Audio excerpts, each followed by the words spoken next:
He is the visionary behind Tap Tap Night. Rewind back, I had lost my path from when I entered into college. I was supposed to do architecture, but the workload was a lot, so I got lost in college. Let me ask you, since you have been an entrepreneur for such a very long time, so what's the first thing people get wrong about you as an entrepreneur? Biggest risk, well, they're all risks because you put your money and time into it. But the biggest risk was saying to myself in 2005, 2006, I don't want to work anymore. So the biggest opportunity was the printing business, and that kind of helped me be able to do all these other things that I'm doing. And now that, we're in a digital era, where do you see the printing and, the branding industry in the next 5 years? Money-wise, 2 projects. I was working with this agency out of New York, and they flew me out 2 times. First time was to Malibu, and they had a project that they were doing with another entity where they were wrapping a whole house, like the interior of a mansion. The vision behind the soup and champagne, which is funny, is that my wife and we were sitting at home about to have soup, and I was like, babe, let's pack all this stuff up. Let's go to Hollywood Beach and have our soup on the beach. What is the long-term impact that you would love to see your nonprofit to live in Miami? I would love to get a Caribbean vibe Rihanna.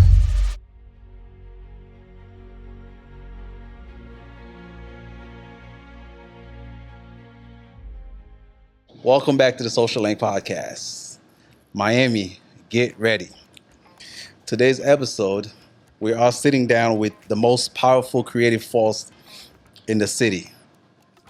He's a serial entrepreneur, a branding mastermind, the owner of a major print shop, billboard, banners, shirts, posters, and many more. He is the visionary behind Tap Tap Night and the creator of the most anticipated annual event in South Florida, which is Soup and Champagne. Allow me to welcome my brother, Jones Pierre. Wow, I was trying to figure out who the hell you're talking about. I'm talking about you, my man. Making me sound big, man. You are big, man. It's a beautiful thing. Thank you, man. Man, thank you for coming. Glad to be here. All right, man. Thanks for having you, man. It's a pleasure. When I extended the invitation, you said, yes, you're going to pull up. It was an honor. Thank you, man. And I appreciate that. Thanks for coming once again. Definitely, man. So what you been up to, man? Up to a lot, man. As you said, I have 3 businesses that I work on, and it's an everyday grind. We have Top that's blown up. We actually go on the road with the event. We just did Punta Cana in Dominican Republic. We've been to New York with it, Boston, Canada, Montreal. So it's definitely a dope, young energy party that the Haitian community has taken and made it theirs. Nice. All right. And so before we even dive into all the events, which was the first business that you launched? Do you remember?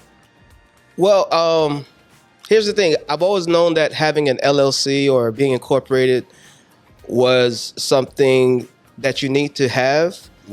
So in college, my first business was called Stick Figures. Figures. Production. We didn't know what it was, but we got incorporated. We paid it for 2 years, and that was the first business venture that I did on my own. Nice. What year was that? I graduated FIU in 2000, so this is going to be 1998. 1998. Yeah.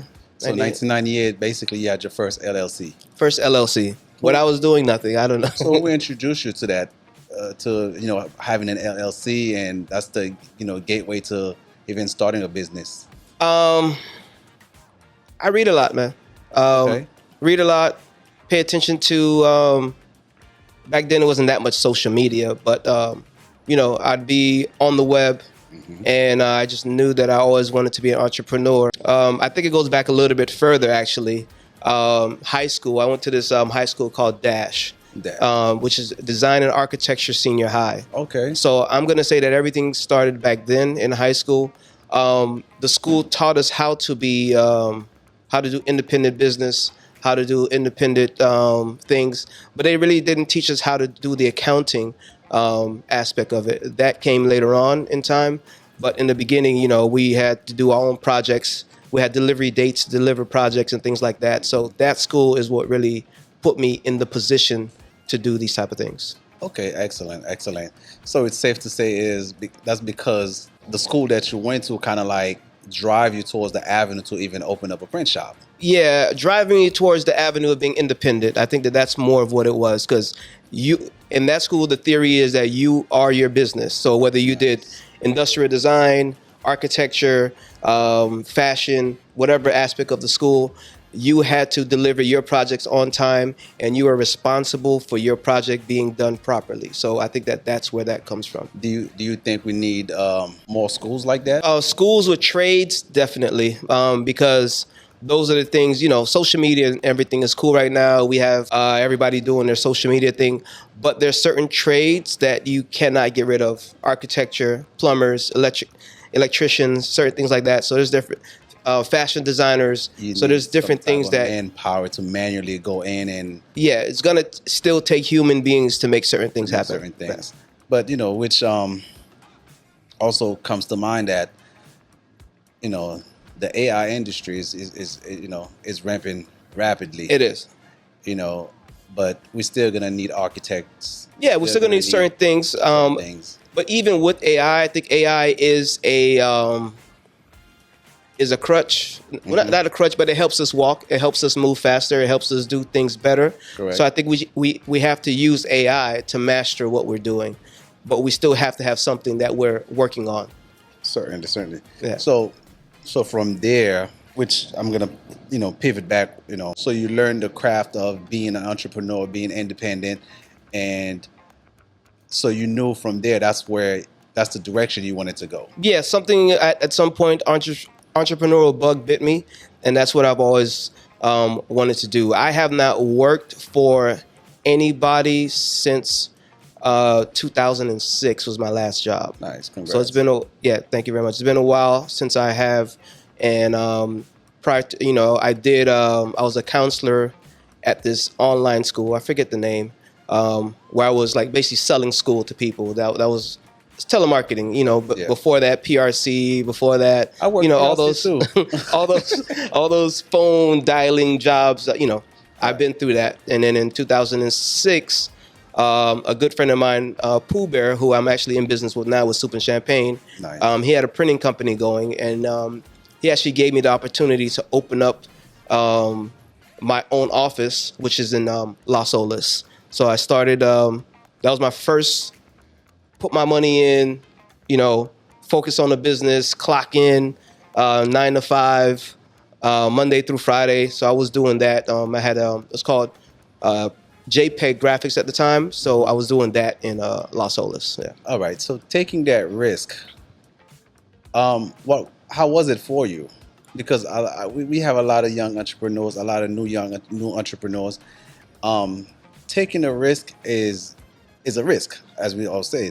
But yes, like, what was it for you, and what made you take that risk where, now we can sit here and talk about it? Well, if we rewind back, I had lost my path from when I entered into college. I was supposed to do architecture, but the workload was a lot, so I got lost in college.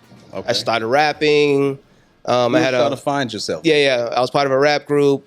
So there was different things I did while I was in college, looking for work and all this type of stuff. And then a friend of mine, Arthur Papillon. I'm sorry, I'm going to name drop and just call out different people. That's fine. That's fine. We can use that as reference. Yeah. That way, we understand better. I was having a conversation with Arthur, and I was like, man, I need work. I was trying to find a job, and he was like, look, I'm the student body president. I'll give you this opportunity. And the opportunity that he gave me was being the president of entertainment at FIU North Campus. So while I was there, I was putting on events, comedy shows, parties, different things like that. And then at some point, he was like, I was still stressing about work. Yo, this is cool, this is cool. So then he introduced me to Evans Eleanor, and Evans Eleanor was running the setup crew. The ballrooms had to be set up, different things had to be set up. Right. So he put me onto that job and basically just gave me the keys to the FIU building. Was like, look, this is what you're gonna do, this is your schedule, this is your opportunity. So even with those little things, all of that helped me because the rooms have to be set up by a certain time. It's projects and deadlines. Right. And I think that that's what I was good at. And that helped me out with the printing business because it opened up doors for people doing events, opened up doors for people doing weddings and stuff like that. And all those things are project and deadline orientated, and they're focused. So you have to be focused to deliver what people want on time. And I think that helped. So let me ask you, since you have been an entrepreneur for such a very long time, so what's the first thing people get wrong about you as an entrepreneur? The first thing is that people get wrong is that I've got it all together. I think that that's one of the big things, and I don't. You know what I'm saying? Even back to high school, the times that I work best are late nights, and I find myself always doing that still with my business today. Is that I think better at 2, 3 in the morning when I'm pressured to deliver something by 8, 9 in the morning. For some reason. But you get it done. I get it done, but there's a fire that drives me, and I'll stay up all night, and that's still something I do now. But how do you mentally switch between one business to the next? Because I'm pretty sure when you're up late night thinking, you in your zone, you in your mode, I'm pretty sure you're not only sticking to one aspect, to one type of business. I'm sure you're shuffling back and forth. Yes, definitely. I found that some projects and stuff that I work on intertwine. So that's one thing. But then the other thing that I've learned is that you got to have an off switch. So you have to turn one off, turn the other one on, because you have to be able to think about soup and champagne when it's time to think about that. Correct. You got to be able to think about tap. You got to be able to think about the printing business when it's time to do that. You have to almost have 3 different phones, almost have 3 different emails. You know what I'm saying? Don't let things intertwine, and focus on different things at the time that you need to focus on them. I mean, that's very interesting.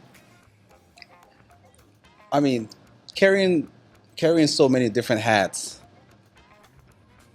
Let me ask you, which one was your biggest risk out of all the companies that you are currently running right now? The biggest risk, well, they're all risks because you put your money and time into it. But the biggest risk was saying to myself in 2005, 2006, I don't want to work anymore. So the biggest opportunity was the printing business, and that kind of helped me be able to do all these other things that I'm doing. Interesting. So what inspired you to even start a printing company, though? Every person I've met has led me to that position. Okay. All right. And that happens with everything that I do. So I'll meet somebody, don't understand the relationship, but in 2, 3 years, that person is connected to the story of how I got somewhere. So I was freelancing for my cousin Fence, who has a record label called Icons. Back in the days, they had Shouts out to France. Yep, shouts out to Fence. Back in the days, they had a song, Get Crunked Up, Get Crunked Up. Fence knew I was doing graphics, and he asked me to help design the album cover for the Icons album. This was the second album that came out at that time. And I was doing it pro bono. I wasn't doing nothing, so I was helping out. So you did. I had my laptop, but he gave me a little office, a little space that I was being creative. Was that at the 99 building? This was the building across the street from the graveyard. Okay. This is on 151st and off of Dixie. Okay. Yeah. Out west. All right. So while I was there not making money and working for him, somebody who was there, forgot his name, but somebody who was there came up to me and was like, "Yo, Jones, can you design a flyer for me?" And I wasn't taking advantage of it, but I did the flyer, and then he paid me like $250. That's when light bulbs strike. Like, yo, I could make money doing this. So then the word spread. Jones can get you your flyers on time and design, and I was doing that all day anyway. What year was that? Man, 2003, 2003. 2004. Wow. So basically, you were at the printing game early. Early, yeah. Because I got involved in the printing business. Also, with they had a large company in Wynwood.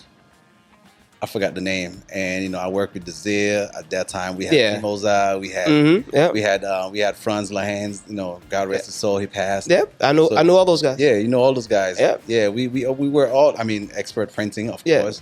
We were all in the game, but when I started printing, 2004. Yeah, when I started printing, in fact, Desire was the first person that I started sending flyers. Desire. I mean, I've learned a lot from Desire. And I was getting flyers, picking up flyers from his house in North Miami. Miami. Yep. Then Desire, he had a shop on 183rd. 183rd. Yeah. I was right upstairs from him. Okay.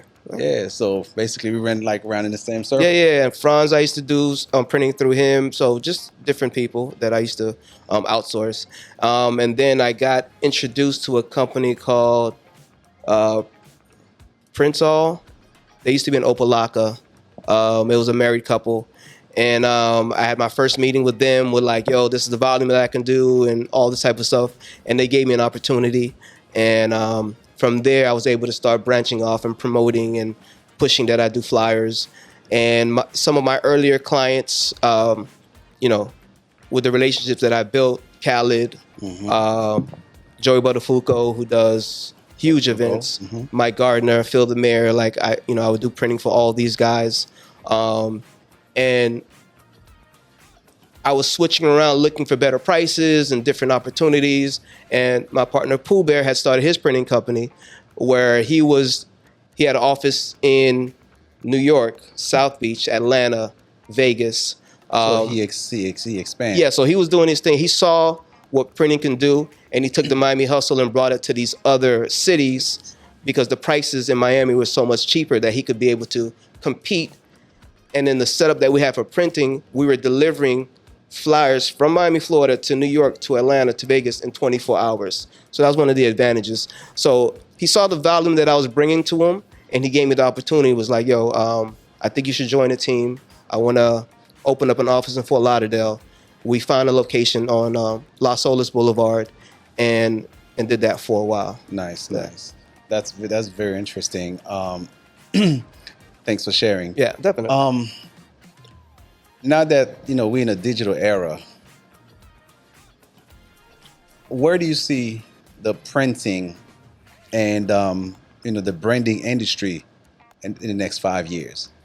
Well, one of the biggest things that have taken over printing is events, event planners, weddings, birthdays. During COVID, for some reason, Miami, not just Miami, Atlanta, New York, all these places just started doing huge printing projects, like floor wraps, and everybody needed backdrops, and people were wrapping their walls, like all this stuff that people started doing. So the focus on printing changed. It changed from the promoter doing 10, 15,000 flyers in 24 hours to now big projects. So that's one of the directions I see it going. Like I'm doing Art Basel this week coming, and I'm doing. I have Bright Line, I have Caleb Center, I have a few big projects that I'm doing for.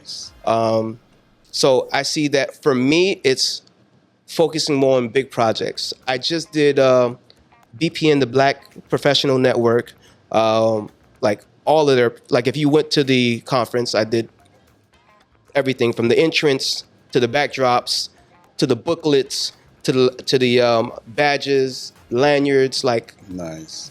So for me, it's more projects that I'm doing instead of just like nightclub flyer in 24 hours. Because that's kind of dead anyways, somewhat. Somewhat dead, but the people who were the older promoters use flyers still and social media, and they believe in all aspects of promotion. Still do text blasts. They still do. Yeah, so they do all angles. So the older people who have been through it still do it, but the newer kids, they do less of it. Because they're not familiar with that type of promotion. Exactly. Let me ask you an interesting question. On top of your head, on top of your mind, what's the biggest printing project have you done? Money wise or work wise? Tip both. Okay. Money wise, 2 projects. I was working with this agency out of New York, and they flew me out 2 times.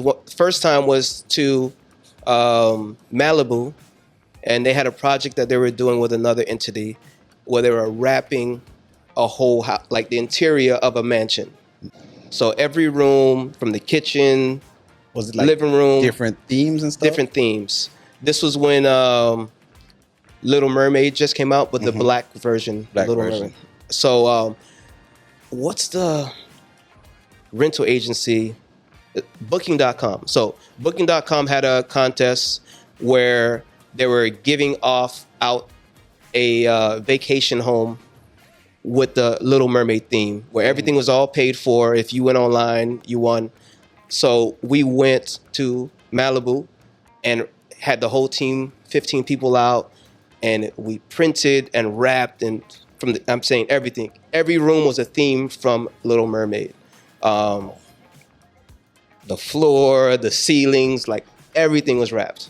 So every room, so a family got a chance to stay at this place for the weekend. So that same company then flew me to New York, and same project, but this one was an apartment building that they locked down, and every apartment in the apartment building was a theme. So we wrapped all of the major. So those were the 2 biggest high-paying projects that I've done. Because of the magnitude of the workload, I'm guessing, right? Yeah, where I gotta bring in a team to come in, installers, painters, like everything has to be done properly for the project. Yeah. And I'm pretty sure that's very, very much time consuming. Setting up, printing, getting everything, checking off the list. This room has to be completed, all the aspects. This room, so yeah. So typically a project like that, how long does it take? Installation of those projects about 5 days. They give you about 5 days to install. Printing 3-4 days prior, and then flying out, and doing those projects. And you are able to balance that magnitude, that type of workload, alongside with the events that you got going on. Yes, not just that. Also have a family. You're also a family man. But I have a very understanding wife, and she sees that when I'm going to go get the money, she's cool with it. Of course. But if I'm not out there getting money, she wants me at home. So it's like a balance. Yeah. So which ones come first? Tap Tap or Soup and Champagne? Which one was established first? Soup and Champagne was established first. We're in the 7th year of Soup and Champagne. Okay. Brief description. Describe the both to me. Okay. Soup and Champagne is a Haitian independence celebration. Happens every January 1st, where we come together and we give out free soup jumeau, and we give out free champagne. If you understand the history behind soup jumeau, there was an era when Haiti was in slavery, and the slaves could not have this delicacy of soup. They would prepare it for the slave masters, but they themselves couldn't have it. So in 1803, when we gained our independence, Dessalines decreed that on January 1st, 1804, we're going to make soup jumeau, this delicacy we couldn't have, and give it to everybody. Make sure all the slaves tasted this soup for freedom. So on January 1st, every year, we all sit down with our families. We have soup jumeau, and it's a Haitian tradition that's been going on, all these years. But what I decided to do with that is I felt that it was bigger than just sharing the soup with us Haitians and the island. I think I'm sending out a message to all slaves that we should all taste freedom. So my idea was, why keep it in the house? Let's share the soup with everybody. So I do this event January 1st where we do it. We make a huge pots of soup, different flavors. There's soup, there's meat, there's vegetarian, but we want everybody to come to this party and have this soup with us and enjoy freedom with us on this January 1st. Nice. So that's been going on for 7 years. But Tap Tap, the way that started, I have a friend that I went to high school with. Okay. And like I said, these connections, Jason Panton is my friend. You meet somebody, you don't know what's the purpose, but years later on. So years later, he called me. He was like, "Yo, I got this idea for a party," and he's Jamaican. So let me start off by saying that. Yeah, I see that. And he does Shrine every Saturday. If you've been to Shrine in downtown, he's like, "Yo, I see that there's a lot of Haitians that come to my parties, and I think that Haitians need to have a big party for them, you know." For the younger crowd. So he was like, "Yo, I came up with this idea." He was the one that came up with the name Tap Tap. I'm thinking of something universal. Let me interrupt you for 1 second. For what the term Tap Tap? Can you describe that to people? Well, it's the bus. He said every Caribbean, every African place has a bus that they use to go in between different places. And then, being it was a Haitian party, he was like, "Yo, the Tap Tap should be the vessel." Like, what I'm saying, this is. So when he sat down with me and sat down with DJ Bullet, who's our third partner, we're all like, "Yeah, that's a no-brainer." And from the very first one that we've had, it's been a success. We actually haven't had a bad Tap Tap. We've never lost at a Tap Tap yet. How often do you do Tap Tap? We do it. It started off once a month, but now we're doing it about 2 times a month. We do one in Miami, and we do one outside of Miami. So whether it be New York, Boston, our next one out of town is coming up January 16th, and that's going to be in Jersey. So that'll be our first time doing Jersey. And so basically, it's 2 different events, 2 different entities, and they both carry their own. They have their own crowd. Own crowd. Because that was one of the things that we discussed. Because he had his Shrine party, I had Soup and Champagne, and what we tried not to do was intermix our list, if that makes sense. We wanted to have each entity have its own following. So there are people that go to Super Champagne that go to Tap Tap, vice versa, but we don't push Tap Tap to a Super Champagne crowd. We don't, we try to keep everything separate. Everything separate. Yeah. I mean, of course they're gonna collide. They're gonna run into each other. Some form of fashion. Like, when did you realize that Soup and Champagne could be a hit? From day one. Explain that to me a little bit. So, Pooh Bear, we linked up with Mike Gardner, who does Headliner, who does Live on Sundays, but Doo-Wop, he does all these big parties.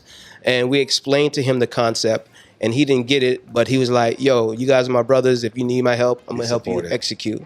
That is so typical Mike. Yeah. So he got us Jamie Foxx to host the first Soup and Champagne. Nice. Which opened up lanes different. You know what I'm saying? Instead of it being just a typical normal Haitian party, right, other people got interested, Americans and people who follow Jamie Foxx and da. So they came to the party also and seeing like the beautiful Haitian women. They seen the vibe and how, they love the soup. So from day one, it was a success. We did it in a small club in Wynwood, and it took off. And January 2nd, the pictures that were coming up from people who attended, the messages from the people who didn't go, and seeing all of the social media and everything like that, they were like, "Yo, you guys had Jamie Foxx at a Haitian event?" So, wow. All these things helped to propel it. So we understand the soup, the vision behind the soup. So what about the champagne? Like why call it Soup and Champagne? You could have called it Soup and Kolakuan. Yes, you're right. I could have. But being that it's the day after New Year's Eve, I felt everybody still had champagne available. So let's bring it together. It's a time of celebration. We're still doing that. And then the vision behind the Soup and Champagne, which is funny, is that my wife and I, we were sitting at home about to have soup. And I was like, "Babe, let's pack all this stuff up. Let's go to Hollywood Beach and have our soup on the beach." So we packed up a bowl of soup, we packed up some champagne, and we went to the beach. And then I did a video, posted the video of me having soup with my champagne on the beach. And the comments were like, "Yo, what is this?" You know what I'm saying? "Oh, snap, great idea." "Damn, I'm gonna do that next year." Things like that. Wow. Because like I said, soup is always served in the house, and it's family, sitting down with family, grandparents, parents, kids. You go to your mom's house, you go to your grandparents' house to have the soup, your aunt's house. It's never taken out of the house. So correct. that was the thing, and it was by accident that we took it out the house. By accident. Well, I mean, most great ideas happens by accident.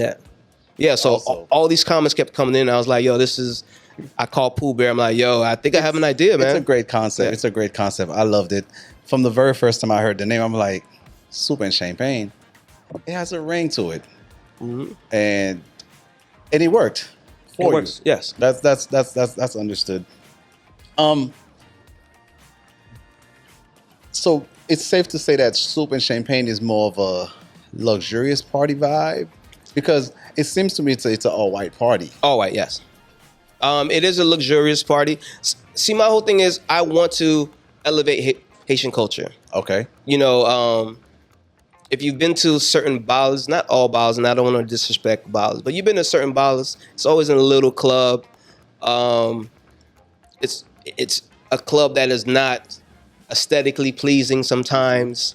So I used to always see that and be like, damn, why are they doing it? Why do Haitians always have to get the less? You know what I'm saying? Right. So I always, when I do my events, my goal is to elevate and bring something different, whether it's a new venue that Haitians don't normally get to be in, a new environment, you know, new ways of thinking. Bringing Jamie Foxx was one of those no-brainers where Mike was like, yo, Jamie's going to be in town. I can ask him to come through. Somebody like Jamie Foxx helped to elevate the brand from the get-go. So my whole thing was taking what we have and just adding to it. I don't want to just recycle what other people do. Interesting. So, Soup and Champagne. Yeah. When is the next event? January 1st happens every year. January 1st. Yeah. So it happens every January 1st. Yeah. For such a nice, pristine, and sophisticated party such as, how much preparation does it take to put it together? Well, thinking-wise and the brain aspect of it, I think about it all year. From January 2nd, from the last one. Right after the first event. I'm dropping my recap videos. I'm dropping all of my, my goal is always to release tickets May 18th. So my things from Haitian Flag Day to Haitian Independence Day, tickets are on sale. My major promotion start Haitian Flag Day. Yeah, because I'm also thinking the fact that your event is January 1st and Haitian Flag Weekend falls in May. Yeah. That is a huge gap from May to January. Yeah. 6 months of promos. Yeah, so I'm like, okay, you got to hit the ground right after. Yeah, because we live in Miami where it's a destination location, and Haitian Flag Weekend, there's a lot of Haitians that come from out of town to come celebrate Haitian flag with us. Correct. So I gotta how do you manage to bring those Haitians back on the 1st? I'm giving them time. Starting my promo May 18th. So while they're down here celebrating, they're getting a flyer. At first they laugh about the idea they're getting a flyer for January 1st, but it's in their brain. You know what I'm saying? Right. And the closer it gets to January 1st, they start planning. Oh snap, they released the artist. Oh snap, they're doing major promotions now. Oh snap, and then at that point it gives them enough time to get tickets, to get hotels, to get, interesting. So we have a lot of people that come from out of town, but we also can't neglect the people that are down here, that it's part of their tradition too. Exactly. Yeah. And one thing I noticed that you do with Soup and Champagne, that you always have a celebrity guest artist. Yeah. Whether they're performing or they're just going to be in the building. Definitely. Which leads me to the next question. How do you choose who's going to be there, or which vendors or which celebrity is going to perform? The one thing that based off? The one thing I try to do is every year to stand out on its own, and people remember that year. So it's all based on, one, what's hot, what's going on right now. Two is trying to foresee and see what the future, you might give an opportunity to a new artist that will be a name one day. So you try to balance the two between what's hot and what's new. But me, it's always about the music. As I'm listening to music, I see what keeps playing, what keeps spinning. So those things help me out. Like the year that I did Friday and I did Joey Duet Filet together. People were saying I'm crazy. Why you? But putting those two artists together, it was huge. It was a big sellout. You know what I'm saying? Right. In fact, the space was too small to accommodate everybody that wanted to go to a Soup and Champagne. But this is also before Friday dropped the Cat Compé song, which is insane now. So I took Joey? it up. Yeah, I mean Joey before he dropped the Cat Compé song. So, but the two of them were one of the biggest. Prior to that, it was Impossible and Kai. When I brought them together, that was a great sellout show. So it just Right. depends on the vibe that we're feeling that year. You have so far. I could vouch and I could say that you have had some pretty good guest appearances and performers. Yeah. Let's have some fun with names. Okay. If you can bring 3 guest celebrities, whether to perform or just to be in the building. Are we doing Haitian 3. or are we doing? No, we're gonna keep it very wide open. A big show that I want to do one year for Soup and Champagne. I want to do a Soup and Champagne 90s version. That's nice. I want to do like Clef and Beanie Man headlining. That's dope. I'm an older guy. We putting it out there. Yeah, putting it out there. I'm an older guy, so that's some of the energy Clef that and I Beanie. like. Yeah, Clef and Beanie Man or I some, can see it. or Buju. You know what I'm saying? Like, Right. so, but all those are based on budget and what it would Correct. cost. Other directions, Mary J. Blige, Neo. So I want to take it bigger. You know what I'm saying? So these are I could see Neo as Yeah. Soup and Champagne. definitely. He's always down in Miami. Give me 2 other names. Because you're on the roll right now. I see where you're going. Let's just put it out there. Let the universe do it works. I got you. I would love to get a Caribbean vibe Rihanna. You know what I'm saying? I don't want to get too much away from the Caribbean part of it, but I definitely think that Soup and Champagne, one, we can have these bigger artists, but it also at the same time when we do have these bigger artists on the stage, it gives whatever Haitian artist we have on stage an opportunity to connect with that artist's Excellent. You know what I'm saying, people, fans. Wonderful. Yeah. Can we get my good sister on there? Spice. Spice, I'm down too. Yeah. I could see Spice at Soup and Champagne. I'm down. All white, blue hair. But also what I do with Soup and Champagne, which I like. Which I just had an interview with Spice a couple of days ago. Oh, no, beautiful. It was wonderful. But what I like about Soup and Champagne, and what I do sometimes is I might promote 2 headliners or whoever it is I promote, but then I'll surprise people. Like when I did Impossible and Kai, I had Alan Cave pop up on stage and do his music. Nice. And the people were like, "Oh my God, Alan Cave!" So the crowd never knew what to expect. So there's certain elements that you have to come to the event to see and be surprised. Exactly. You have to face. I got a surprise this year, but I'm not gonna, of course. Okay. He has a surprise this year. Okay. This is your camera. Go ahead and let the people I got know. a surprise this year. You have to be in the house to see. You have to be in the house. Yeah. Now, let's go back to a very, very important question that when I told a few people that I'm going to have Jones Soup and Champagne, Mr. Soup and Champagne on this podcast, everyone was like, you need to ask him this question. Go ahead. What is different what difference that you're going to make for the next one? What's going to be so different from the last Soup and Champagne versus that one? I think It's an all-white party with celebrity. Okay, you did that last year. So they want to know what's next for next year. Well, for What to expect. this year, one, we've changed locations, which we do, every year or two, we change the locations. We're in the city of North Miami this year. We're at Nomi Village. It's a bigger space for us to be creative. Okay. So we're really focusing on how we're going to decorate and what aesthetics we're going to give to the people that come to the space. Excellent. And I think with this space, one of the things that people have been asking for is more tables. I think we have an opportunity with Nomi Village to give them more sections and more, so everybody can have their space to party. But the biggest thing that we bring to the table every year is being different. We don't like to repeat the same artists Okay. back to back. So that's one of the things too. And trust me, I'm thinking throughout the whole year on how I can step it up. This year, what we're doing is we're giving the headlining to a woman, which we've never done before. So we're giving a woman the chance. My good sister. Rochelle. So we're Rochelle. giving her the opportunity to lead and take the show and celebrate women this year. So that was one of the Wonderful. things that we wanted to do. Okay. Excellent. Excellent. So January 1st is the big date. Yeah. And Rochelle on stage. Yes. alongside with Alan Cave. Alan Cave, yeah. Good. And if you've seen Alan Cave, he's had a resurgence this year. His music is going crazy. Of course. And he's selling out shows again. So, it's a good thing to also give and pay homage to the older musicians that have helped us get to where we're at. Right. As far as venue is concerning, why did you pick Nomi? Well, Cassandra Timothy, the councilwoman and is also vice mayor for the city of North Miami, for the past 3-4 years, she's sponsored Soup and Champagne.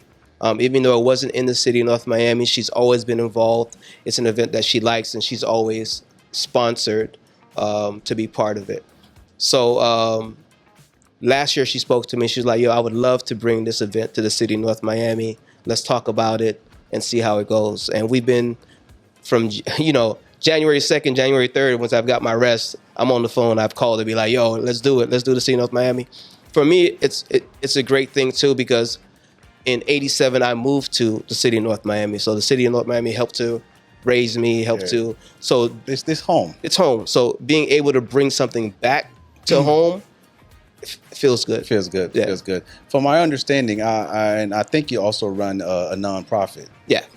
Can you touch base on that just a little bit? Yeah, Quickly. I work with Lex. Everybody knows Lex Promotions. Lex. Shouts out to Lex. One of my homeboys. There's certain people you don't know when you met, and you're just feel like Lex has been in the you've game known them forever. for decades. But Lex and I have a nonprofit called We Reach Foundation, and it started off with a hurricane in Haiti.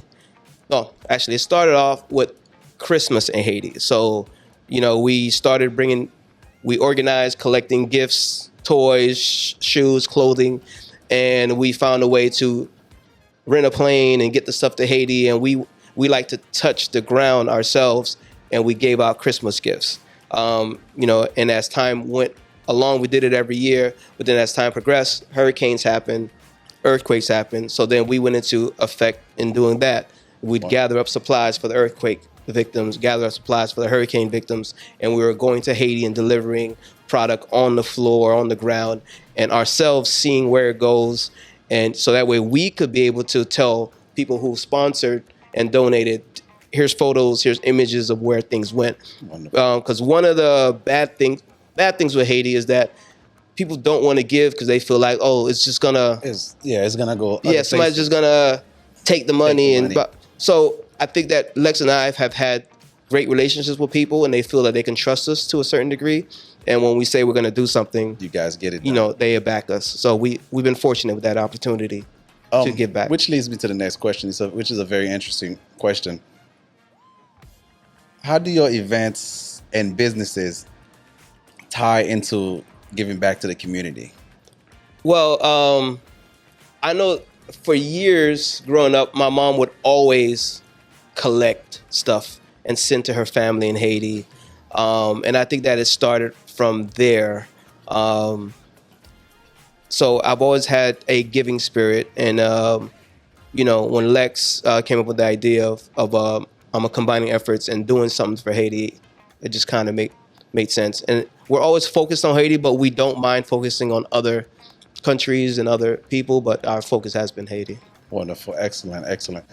What is the long-term impact that you would love to see your nonprofit to leave in Miami? Long-term, we would love to create a real business per se out of the nonprofit, where we could hire people and it's actually all year functioning, working, whether it's working with cities with health initiatives, whether it's, 1 year when the Haitians came through Texas and there was the camps that they created in Texas. Yeah, I remember. We collected supplies and went out to the camps and gave out stuff at the camps. That's very big. We would love to be able to be functioning throughout the year. So when things are happening for Haitians and they need help, we'd be able to just automatically run and go do things. So that's one of the goals that we want to do, is have it being functioning all year. That's very good, and it's a huge sign of generosity, on your counterpart, you and your partner Lex, and from me to all to the entire Haitian community, we thank you for that. Nah, of course. I'm saying, but we're Haitian, so it's Yeah, not about but thank yous for us. It's listen, about you didn't have to do it. Yeah. No, But you're you right. did it. You're right. So a thank you will it's I'm sure it goes a long way. Yeah. No, I just hate. Well, I can say me and Lex hate turning on social media and seeing our people suffer, and there's nobody doing anything to help. So, if we can help out 100 people, for us it's a benefit. Right. Yeah. The fact that you have been in business, for such a long, for such a long time, how do you manage to stay relevant? Because you are conducting multiple business simultaneously. How do you manage to stay relevant? The printing business, I don't do marketing. I don't do any promotions. I don't do anything with that. I did in the beginning.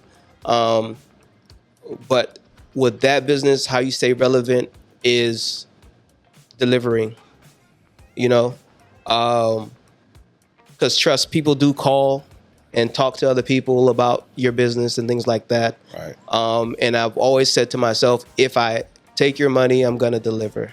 That's the main thing. But if I don't take your money, don't take it personal. I'm just busy. Right. You know what I'm saying?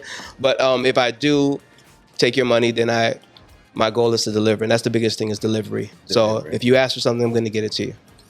Well, my brother, it was so great to have you. Thank you. We could sit down and talk all day. Yeah, it is. I know you got to run out. You got a busy schedule. Yeah, man. We're on a time schedule. But once again, we got to bring you back next year, at the top of next year, so we can discuss more about, top and different venture. I'm quite sure that you probably have something under your sleeve that you're working towards. Yeah. Well, projects. Well, top, we're looking to do London and Paris this year and expand it. Wonderful, wonderful. We definitely got to bring you back for a part 2 where we sit down and we dive deeper into those other businesses, the numbers, the accolades, the awards, the rewards, and so far and so on. Thank you so much for stopping by. Thank you, my brother. This was a great opportunity. Nah, man. And you have a great setup here. Thank you, man. This is home. You already know my place is your place. Thank you, anytime, man. Well, I'm here. I'm here every year taking pictures. You my official photographer. You know that. Of course. We talk about that. We did an amazing photo shoot for the promo. Yeah, man. We had Tico. And, she kills it all the time. Yeah, man. And it was a great turnout. The best campaign was the Afrocentric campaign we did last year's promo, right? Yeah. People still talk about those photos. Yeah, man. Wow. Yeah, man. Well, I'm pretty sure next year's gonna be better. It's gonna be better. Well, thanks a lot for coming. Nah, thank you, man. All right, my brother. Bam. Well, there you have it. Each and every week, we bring real people with real stories. Thank you for watching. Don't forget to subscribe, like, share, and comment. This is a Social Link Podcast.